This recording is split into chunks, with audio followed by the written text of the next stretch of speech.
दसो ये मंदवाल साडा किंज आबाद होया ते किस आबाद कीता। साडा बड़ा जड़ा राजड़ तू आया, मंदू खान उसका ना आया, लंगर खान की नस्ल विच आया। तो बिलादरियां एक कौम सा सवाल, राजपूत सा सवाल है, एक अराई बिलादरी है जेड़ी सरदार साहब मैं ते सुनया भी तुसां इत्थे पानी फ्री मिलना। पानी असा फ्री नहीं मिलना, पानी ने असा कोल टैक्स किन्नण आए नु ना कोई खला साडे कोल ना जाइयो पजाओ टुटी भजी पई नहरां विच कूंदर ते नहरां घाह जमे पिया पानी और दमदारा मिलने नहीं पानी सारा नहरां तो किधर पे ना नहर लीक होई पई जाइयो जाइयो पानी नहरां चलो नहर बड़ी सफाई नहीं कुछ भी नहीं होया ना कोई पुछने वाला ना दसने वाला। सुने मैं ते सुना तुसा पानी बड़ा फायदा उठा जी जी फायदा बड़ा हो रहा जी असां खूब बर्बाद हो गए मतलब गलाबानी आने ना या माल मवेशी पालने पे तो सारे जिस टाइम तक रोने होने जान के करने या इस काम में वाकई कोई नहीं पैसा इधर मदद गई नहीं इतना वो गल मैं हुण अगे ना करना भाई इतना कैपेसिटी ठीक हो गया इना दे सवाल। अस्सलाम वालेकुम मैं शहजाद भट्ट और तुसी देख रहे हो मेरा यूट्यूब चैनल चौंतरा देहात तारीखी सिलसिले मैं अज हाजिर होया जी। साडा पड़ोसी ग्रां है बल्कि साडा अपना ही ग्रां है मंदवाल जिन्हें कौंसल झाड़ना ग्रां है और ये आखिरी ग्रां है जिसकी वीडियो हाले तक नहीं बनी बस कुछ टाइम नहीं कमी और कुछ सरदार आजम साहब मसरूफ है टाइम नहीं बनना है। मैं डेरा सरदार आजम साहब को हाजिर होया जी। तो इत्थे जनाब साडे कोल जेहड़े असां दसन ग्राई तारीख नंबरदार सरदार अब्दुल सलाम साहब जरूर बड़ी मेहरबानी तुसां टाइम दिता ते दसो ये मंदवाल साडा किंज आबाद होया ते किस आबाद कीता। ये मंदवाल ग्रां सर कुछ 400-500 साल पहले आबाद होया। साडा बड़ा जड़ा राजड़ तू आया, मंदू खान उसका ना आया, लंगर खान की नस्ल विच आया। उस आन के थे कुछ अपना क्याम किया फिर इस ग्रां से उस आबादी की जिसकी हुण भी जी कबर है वो खिंगर को मलिक मंदूर अस बोलने उत्थे मदफून कोई जगह ना जी जी बोलो फिर जनाब वो तकरीबन इस विच असी दो बिलादरियां एक कौम सा सवाल राजपूत सा सवाल है, एक अराई बिलादरी है जड़ियां बड़ियां दो बिलादरियां इस विच आबाद होन और साडे ग्रां ने बहुत सारे मसाइल होन जेड़े के हल नहीं हो रहे। कोई डिस्पेंसरी नहीं, कोई डॉक्टर नहीं, कोई स्कूल नहीं। एक स्कूल है छोटा जहा जेड़ा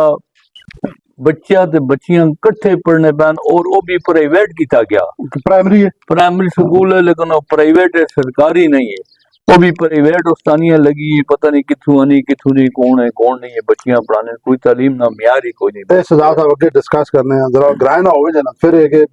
तुसा सारी तालीम वाला जेड़ी जेड़ी गल करनी ना बिल्कुल खोल के करो। ये आबादी ने लिहाज नाल 130 घर दे आबाद है और दो ही बिलादियां और इसकी कुल आबादी जड़ी तकरीबन 2000 तकरीबन इसने नेड़े हो सी जैसे दाखिली लुणा मारा भी है साढ़े कोल ग्रां में अद्धा तो खत्म हो गया लेकिन कुछ है भी हाली बकाया। उस तो अलावा भी इसकी जड़ी कुल रकबा है तकरीबन सारा 36,000 कनाल है जिस 12,000 कनाल गैर मुमकिन रकबा है जड़ा आबाद नहीं है जड़ा हुण सिटी ने कब्जे सिटी वाला ले लिया साढ़े कोल। बाकी जड़ा साढ़ा 24,000 कनाल रकबा मजरूआ साढ़े कोल मौजूद है साढ़े कब्जे च। उस तो अलावा भी बहुत सारे मसाइल साढ़े असां गौरमेंट की तरफों बहुत बड़ा प्रोजेक्ट मिला गया तो निसार अली खान ने दौड़ना जड़ा डैम असां बढ़ा के दिता गया लेकिन उस डैम ने जेड़ा मकसद वो असी पूरा असां मिल नहीं रहा। कुछ तकरीबन अगर साड़ी 100 कनाल रकबा ते 20 कनाल सैराब होनी 80 कनाल गैर। सरदार साहब मैं ते सुनया भी तुसां इत्थे पानी फ्री मिलना। पानी असा फ्री नहीं मिलना, पानी ने असा कोल टैक्स किन्नण आए नु मैंने को आए मैं नंबरदार होने ने सीधा वाली गल कर रहा कि मैंने को टैक्स किन्नण आए। मैं उन्हें जवाब दिता मैं क्या पहले अपना काम तको फिर सी टैक्स तुसां देसां ना कोई खाला साडे कोल ना जाइयो पजाओ टुटी भजी पई नहरां विच कूंदर ते नहरां घाह जमे पिया पानी और दमदारा मिलने नहीं पानी सारा नहरां तो किधर पे ना नहर लीक होई पई जाइयो जाइयो पानी नहरां चलो नहर बड़ी सफाई नहीं हुई कुछ भी नहीं होया ना कोई पूछने वाला ना दसने वाला। अच्छा दूर के ढोल सुहाने मैं तो सुना तुसा पानी बड़ा फायदा उठा जी जी फायदा बड़ा हो रहा जी असां खूब बर्बाद हो गए इस पानी नाल नहर खोल छोड़ने मुड़ को ना पूछने वाला कोई नहीं ना ना कोई आखने वो अपनी मर्जी नाल खोलने ना अपनी मर्जी नाल बंद करने साढ़े खूह डुबने जमीना कणकां जो कोई साड़ा फसल ना बर्बाद होना ना लेकिन उन्हें अपनी मर्जी करने नहर वाले साड़ी कोई गल नहीं सुनने ना उन्हें कोई पूछने वाला ना दसने वाला। एक सवाल और मैं दसो भी साडा ग्रां आबाद केड़ी जगह कितने किलोमीटर है सदर तू ये 32 किलोमीटर है सदर तू साडा ग्राम मंदवाल। इसने मगरब वाले पासे राजड़ना नो बहुत बड़ा एक मौजा है, उसने मशरक वाले पालो चाण है वो भी बड़ा मौजा है, जो शिमाल वाले पालो अटक जिला लगना जड़ा टोक गंदा थे वो फतेह जंग तहसील फतेह जंग है जड़ा जनूब वाले पासे साडे लादियां ते खिंगर दो घराना है जी। ठीक हो गया। इत्थे लोकां नी जी आमदन जड़ा वो काश्तकारी ज्यादा काश्तकार और कुछ सरकारी मुलाजम ज्यादा काश्तकारी है, जिम्मेदारी करने लोग ज्यादातर। और जिम्मेदारी जेडी वो जदीद तरीके नाल हो रही है रवायती पुराने तरीका जदीद ट्रैक्टर आ गए, हल्ला आ गया, वड्डियां हल्ला आ गया। वो पहले तो लोग डंगरा नाल हल वाने ना ते जिम्मी वड्डी हल होनी है उसा राजा हल असी आखने हां जी, लकड़ी ने मैड़े असी आप डंगरा पीछे चढ़ के मारने। हुन जदीद ही है कि ट्रैक्टर पे सारा काम है। जदीद मुराद ही है ना जी कोई जीरो लेवल भी किसे कराई टनल भी लगा सरदार आजम साहब ने कराई है जी जी ते सरदार इरफान ने कराई, बाकी कहीं नहीं इतना वो गल मैं हुन अगे ना करना भाई इतना कैपेसिटी नहीं ठीक हो गया इना दे चलो ना सवाल कर। अच्छा इतना तुसा रकबा 10 हटिया ते तालीम के हवाले नाल तुसी आने पे एक प्राइमरी स्कूल है जिससे जो बच्चियां और बच्चे इकट्ठे रहने बिल्कुल और ये बहुत मतलब वो भी प्राइवेट हो गया सरकारी नहीं रहा। नहीं सरकारी नहीं। सेहत के बारे में कोई अस्पताल कुछ भी नहीं जी, कुछ भी। अगर असा टीका लवाना ना जी किसी या पहना डाल देनी ते चाणे वाना पना साडे घर कोई कई किस्म की कोई सहूलत नहीं, कुछ भी नहीं है जी। थोड़ी ज्यादा खराबी हुई तो फिर जाना पैसी पिंडी थोड़ा ज्यादा हो तो फिर पिंडी ਹੁਣ ਤੇ ਜਰੀਆ ਬਣ ਗਿਆ ਗੱਡੀਆਂ ਨਾਲ ਰੋਡ ਨਾਲ ਨਹੀਂ ਤੇ ਤੂੰ ਚਾਕ ਮੰਨੀਆਂ ਦੇ ਬਿਲਡੀ ਕੱਢਨੇ ਆ ਸਾਡੇ ਕੋਲੋਂ। ਸਰਦਾਰ ਆਜ਼ਮ ਸਾਹਿਬ ਤੁਸਾਂ ਨਾਲ ਇੱਕ ਸਵਾਲ ਕਰਸਾਂ ਵੀ ਸਾਡੇ ਕੋਲ ਲੋਕ ਤੁਸਾਂ ਵਾਲਾ ਕੰਮ ਕਰਨੇ पे बैठे हो तुसी मतलब गलाबानी आने ना ऐसा या माल मवेशी पालने पे तो वो सारे जिस टाइम तक रोने होने जान के करने या इस काम में वाकई कोई नहीं पैसा है जरा मत दसो ये साढ़े 34 ने एक सेकंड साढ़े 34 ने जनाब माशाल्लाह जदीद डेयरी फार्मिंग बहुत बड़ा ना है सरदार आजम साहब जिन्ना गाइयां बच्चियां डंगरा मच्छियां ना ठरके वो ना जानने है ना बस ये सो ठरके नाल कर रहे हैं काम शौक नाल कर रहे हैं, पैसा ना कमा रहे इतना पैसे नहीं हजार तलो भी नहीं मतलब इससे बचत है ना इंशाल्लाह को नहीं अपना दाल रोटी फर्स्ट क्लास बनना कुछ कितने बंदे तुम्हारी वजह तू जी कितने टब्बर पे खाने 10 बंदे साडे कोल काम पे करने तो को फीड वाला पे खाना गड्डियां ले किराए और जाले सारे गड्डियां तो सारा निजाम उस सिलसिला सिर्फ डेरे तो चलना पे डेरे तो और ये सरदार साहब ने डेरे ने जेके दिन इजाजत दी जसा तुसा उतु व्यू करसा जी माशाल्लाह इना को जेस 20 जनवरी ते नजर पे लगना है सारा ज्यादा खूबसूरत है, अगले से पैर बंदा नहीं ये तो थोड़ा ज्यादा खूबसूरत है। अल्लाह इन्हें शौक सलामत रखे। सरदार आदिल साहब इन्होंने बेटे ये बड़ी बड़ा कमाल है कि ना अपने बेटे ये शौक ट्रांसफर किया नहीं तो अगर पैसा आ जुले तो साढ़े को फिर तुसा पता ना मतलब वो शौक नवी नस्ल नहीं रहना। सरदार आदिल साहब भी इस मुबारकबाद मुस्तकम इन्हें भी जनाब इंजे ही शौक है डंगरा ना इंजी जनाब इन्हें लगाओ है सारे इस कमे ना असल चीज से साड़ी जिम्मेदारी जो गलाबानी है ना जी साढ़े सारे ने हूँ अगर कोई अफसर हो गया कोई सरकारी मुलाजम है तो ये मतलब चलो शुक्र हो गए लेकिन असि जिम्मेदारी साड़ी जो जी से शामिल है ना जी सारे जिम्मेदार हैं इसी असि पल्ले सारा ही काम है। अच्छा मशहूर मजहबी शख्सियात तुसा ने कराए ने काजी अरुण रशीद साहब मौलाना काजी अरुण रशीद साहब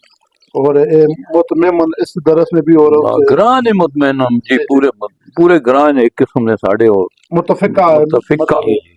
जी उन्होंने बहुत ज्यादा खिदमत जी सियासी शख्सियत चाहे वो जिंदा चाहे फोत हो गए सरदार खान बहुत हो गया फिर सरदार चेयरमैन हो रही है वो थोड़े डाउन हो सरदार खान आ गया चेयरमैन फतेह खान साहब जी फिलहाल वो चेयरमैन फतेह खान और समाजी शख्सियत जनाब नंबरदार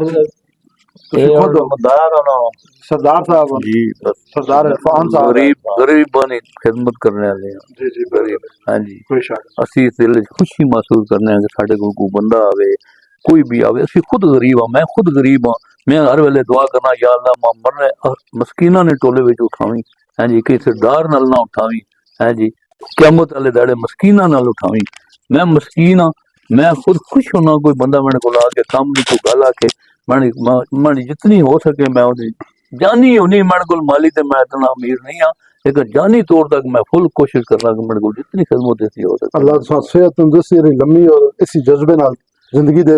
ایسا ایک کام شروع کیتا یوٹیوب تے پورے چونترے ہر گرائیں دی ویڈیو بنانی کیڑیاں کوم ہی گلاں جڑیاں تساں نال کیتیاں ہی ہونیاں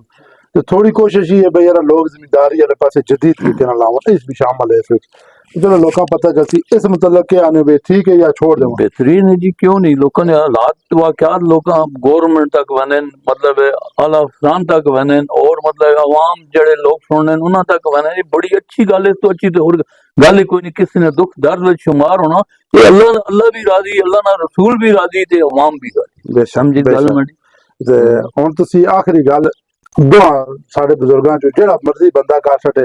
چاہے اپنی قوم نال کرو چاہے اپنی یونین کونسل نال کرو چاہے چونترے پورے نال کرو چاہے پورے پنجاب نال کوئی گل جیڑی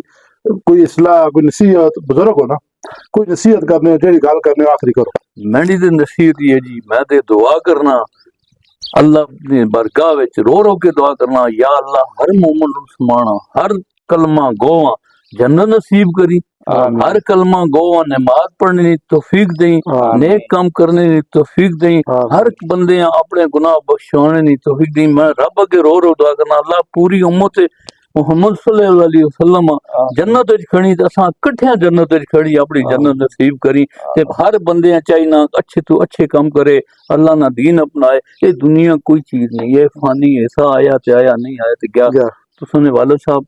سال 2 سال پہلے بڑی بہترین حالت ہے آج گیا دنیا چھوڑ کے چلے گیا ساڈے گھراں ادھر رمضان شریف وچ 7-8 آدمی ساڈے گھراں نام گرام یہ دنیا کوئی شے نہیں اللہ نہ دین اللہ او کام کرو جس سے اللہ اور اللہ نہ رسول راضی ہوئے وہ کام نہ کرو جس سے اللہ ناراض ہوئے تو اللہ نہ رسول ناراض ہر میں ہاتھ جوڑ کے اپنے مسلمان بھائیاں کی درخواست کرنا 5 ٹائم نماز پڑھو اللہ نے بندگی کرو اللہ یاد کرو اچھا ہر ایک نال حسن سلوک نال سب تو اچھا عمل تے اخلاق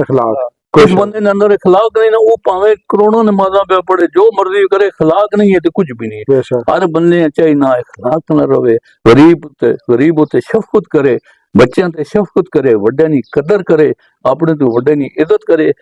میں دیتی یہی ہر بندے کے درخواست ہے ماما کے بھی درخواست ہے بہنوں کے بھی درخواست ہے بھائیاں کے درخواست ہے بچیاں کے درخواست ہے کہ اپنی نماز پڑھے کرو اللہ یاد کرو یہ قیامت میں کوئی ٹائم نہیں کہڑے ویلے اللہ برپا کر سکتی اسی اس نبی اکرم صلی اللہ علیہ وسلم کے سامنے کھڑے ہونے نہیں ساڑی حیثیت اسی کھڑے ہوا ہونے تو شرمندہ نہ ہوا وہ نبیاں نے سامنے اساں فخر نہ لا کے ماڑی امت ہے جی اساں ای چاہیے نا اسی میں سب لوگوں کے مڑی درخواست دین نے لحاظ نال دنیا نے لحاظ نال یہ ہے کہ ہر کسی نال بھلا کرو جتنا ہو سکنا جتنی کی مدد ہو سکنی روپیہ تے روپیہ دیو صدقہ جاریہ دیو کر رہے ہسنا دیو اللہ نہ تجھے ایک دیسو میں دا نہ بتا اس میں ہر پائیاں چاہیے ہر بچے ہر بندے جتنی توفیق ہے کتنی مدد کرے میں اس تو اگے اللہ نے ہر کسی عمل کرنے کی توفیق عطا آمین